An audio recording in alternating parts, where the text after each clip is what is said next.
பில்கிஸ் பானு கூட்டு பாலியல் வன்கொடுமை வழக்கில் 11 பேரை விடுவித்த குஜராத் அரசின் உத்தரவை ரத்து செய்த தீர்ப்பை மறு ஆய்வு செய்ய கோரி குஜராத் அரசு சார்பில் உச்சநீதிமன்றத்தில் மனு தாக்கல் செய்யப்பட்டுள்ளது.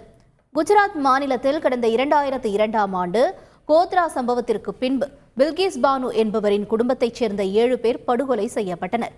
பில்கிஸ் பானு 20 வயது கர்ப்பிணியாக இருந்தபோது 11 பேரால் கூட்டு பாலியல் வன்கொடுமை செய்யப்பட்டார். இந்த வழக்கில் ஆயுள் தண்டனை விதிக்கப்பட்டு 14 ஆண்டுகளாக சிறையில் இருந்த 11 பேரை குஜராத் அரசு கருணை அடிப்படையில் விடுதலை செய்தது.